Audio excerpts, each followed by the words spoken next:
Eu quero contar para vocês como é que era para nós, né, na zona rural, o mês mariano, a devoção a Maria, né?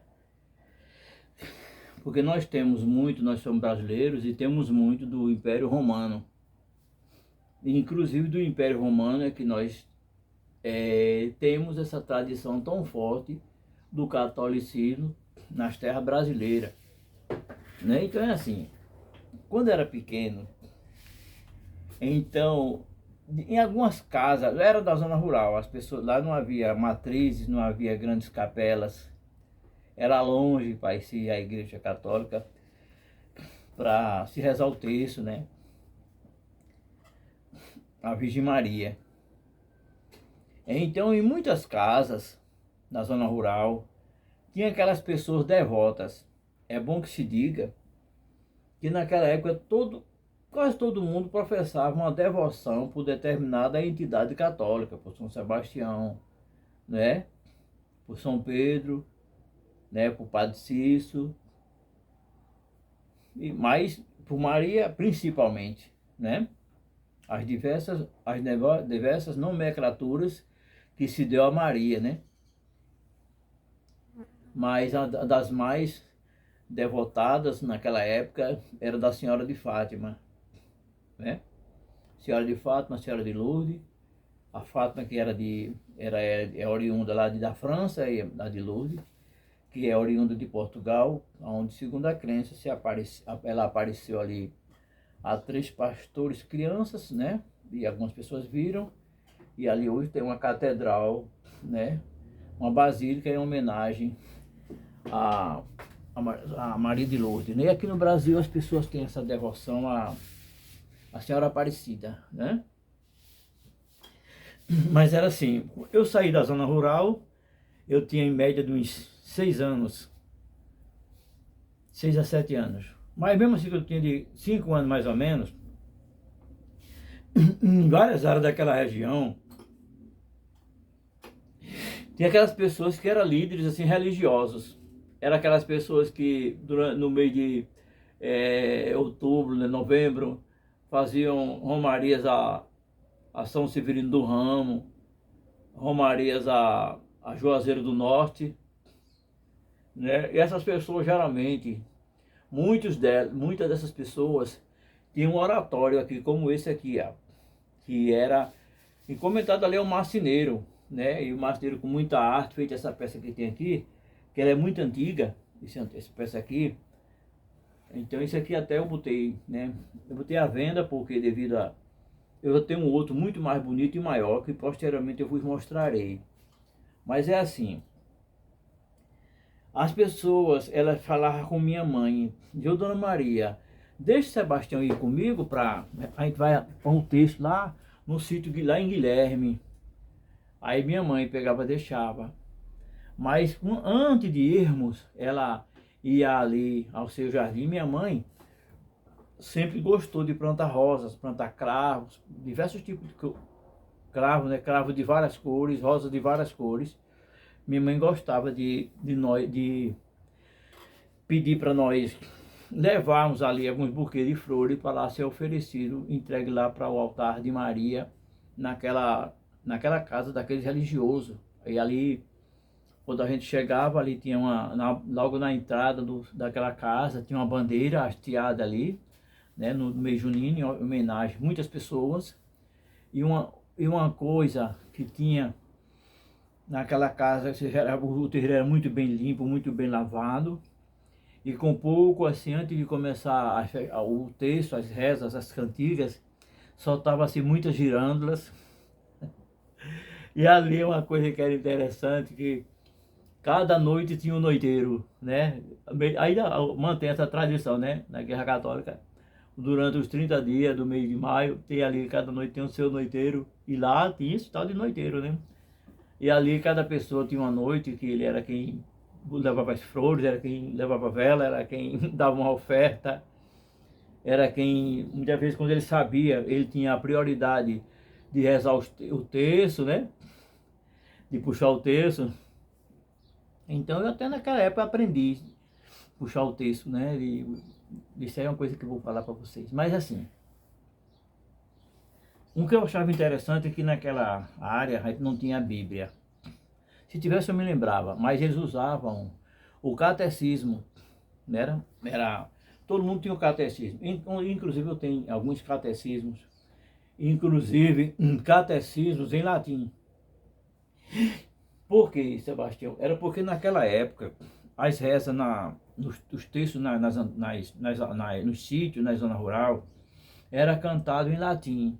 Porque ali era, porque começou-se mais cantar, pregar na Igreja Católica, a celebração das missas em português, depois do Concílio Vaticano II, que foi uma reunião que a Igreja Católica fez. Para quê? Porque às vezes as pregações na época até dos padres nas missas era tudo em latim.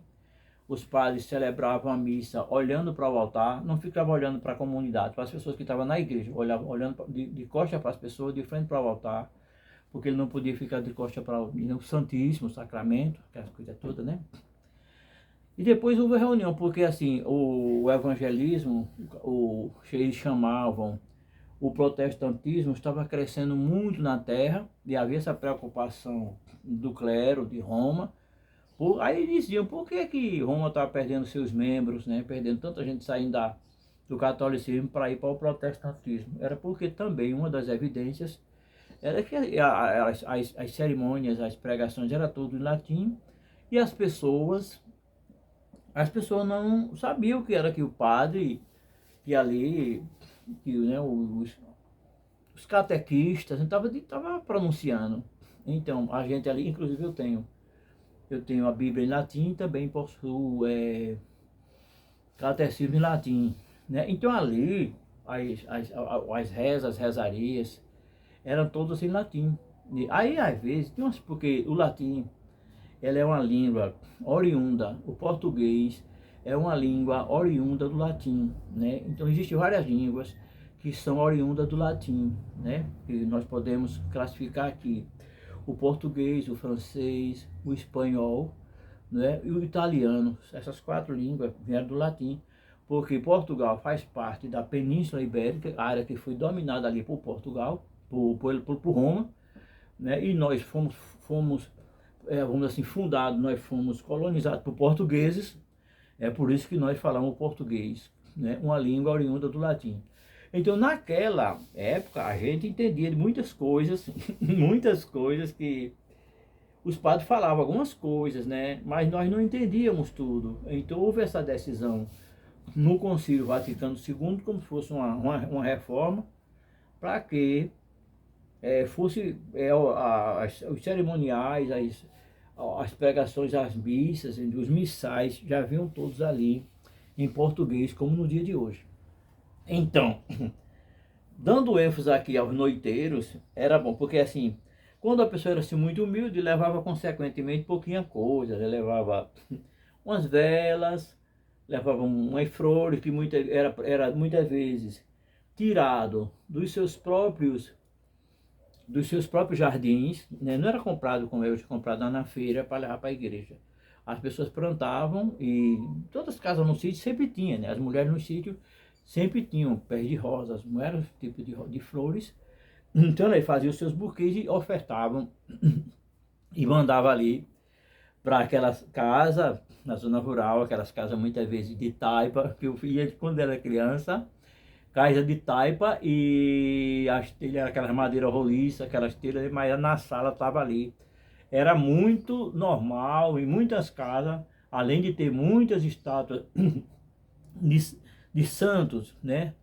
De santos, e também ter muitos quadros de santos, era muito normal na casa dessas pessoas que eram rezadeiros, desculpa aí, demonstrando que aquela pessoa tinha um tino assim religioso, era uma pessoa religiosa, né?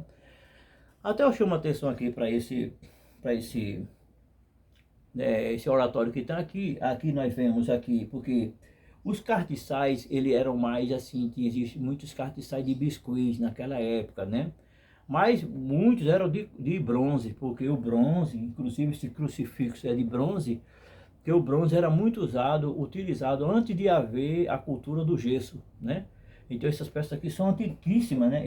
Aqui ele tem tem aqui esse castiçal, então aqui tem um anjinho e aqui seria para colocar a vela. Eu devia ter comprado e botado aqui para mostrar a vocês, né? Aqui tem a Senhora de Lourdes, né? Mas assim, gente. Então, os noiteiros, eles caprichavam, né? Aqueles que tinham um poder aquisitivo melhor, sabe onde ele caprichava mais? Era na oferta, porque quando chegasse o fim do mês, era somado ali, o último dia, somado quanto deixou, quanto ficou para a igreja, né? Para aquela, não era capela, para aquela casa, para ali ser investido em algum material, né? Alguma coisa, né?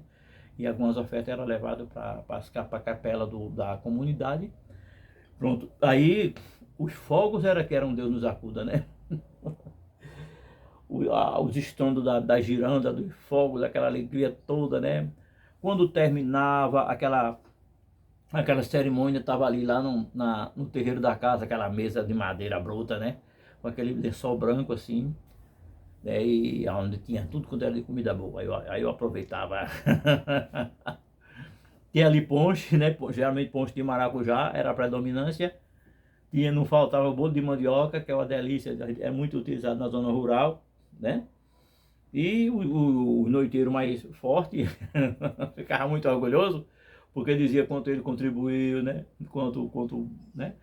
Então a gente achava até bom, porque dizia assim, geralmente no mês de maio, muitos aproveitavam para arranjar namorada, né? Ali a moça ia para aí era bom para arranjar namorada. Os rapazes, eu notava os rapazes, tudo alegria, né? Eu vi a menina ali, né? Então, gente, geralmente ficava alguém ali, entre aquelas pessoas que começou a adentrar naquelas comunidades para aumentar, para assim, por curiosidade, por participar, por não ter nada o que fazer, iam, né? Sem nenhum haver sentimento religioso, muitos deles ficavam às vezes e tornavam assim alguns vicentinos. Eu não sei se tem algum vicentino mais, mas posteriormente eu ali fui convidado para ser vicentino. Já quando eu era maior, né? Eu tinha 13 anos, já estava nesse projeto de me colocar para ser vicentino. Não queria me colocar para ser padre, porque notava que eu ficava olhando muito para, né? Para os rabos de saia. Mas assim, não dava para ser padre, né? Mas isso aí era uma tradição que certamente ainda hoje, né? Eu não sei se você já viu falar aqui em Vitória, de um sítio que tem por aquele Mundo de Glória, para aquelas bandas, aí um sítio chamado Guilherme. A gente ia de longe, de longe para longe. Mas o pessoal da zona rural, é uma hora de viagem, andando de pé, né?